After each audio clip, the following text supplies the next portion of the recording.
Hey guys, யமஹாவோட R15 version 4க்கு இப்போ 18,000 வரைக்கும் உங்களுக்கு வந்து ப்ரைஸ் வந்து லெஸ் பண்ணியிருக்காங்க. ஸோ இந்த நியூ ஜிஎஸ்டினால நமக்கு ஆல்ரெடி இருந்த 28% ஜிஎஸ்டிலேருந்து இப்போ 18% வந்து குறைச்சிருக்காங்க. ஸோ அப்படி இருக்கும்போது இந்த R15யோட இப்போ உங்களுக்கு வந்து எக்ஸ்ஷோரூம் ப்ரைஸ்னு பார்த்தீங்கன்னா வெறும் 1,94,000 எக்ஸ்ஷோரூம் ப்ரைஸ் அப்படின்னு சொல்லியிருக்காங்க. ஆனால் இப்போ நீங்கள் பார்க்குறது வந்து டாப் எண்ட் வேரியன்ட், அதாவது குயிக் ஷிஃப்டர்ஸ் இருக்கக்கூடிய ஒரு வேரியன்ட்.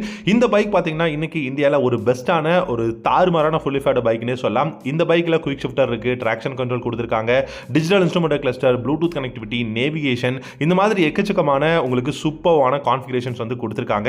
ஸோ இந்த R15 வெர்ஷன் 4 பொறுத்த வரைக்கும் பார்த்தீங்கன்னா இன்னைக்கு இந்தியாவில் வந்து பெஸ்ட்டான விஷயம் 2,22,000 வந்து இதுக்கு முன்னாடி ப்ரைஸ் வந்து இருந்தது.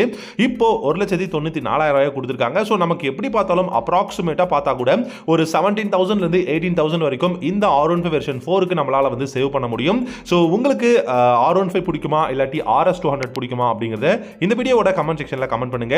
சோ என்ன பொறுத்த வரைக்கும் இன்னைக்கு இந்தியால ஒரு ஃபுல்லி ஃபேட் பைக் நீங்க வாங்கணும் அப்படின்னா R15 வெர்ஷன் 4 வந்து ஒரு பெஸ்ட்டான சாய்ஸா இருக்கும். எக்கச்சக்கமான நியூ கான்ஃபிகரேஷன்ஸ் கொடுத்திருக்காங்க, பில்ட் குவாலிட்டி வந்து இம்ப்ரூவ் பண்ணிருக்காங்க. அண்ட் உங்களுக்கு வந்து கிளிப் ஆன் ஹேண்டில் பாரா இருக்கட்டும் இல்லாட்டி இந்த பைக்கோட லைட்டிங் செக்ஷனா இருக்கட்டும் எல்லாமே தாறுமாறா இருக்கு.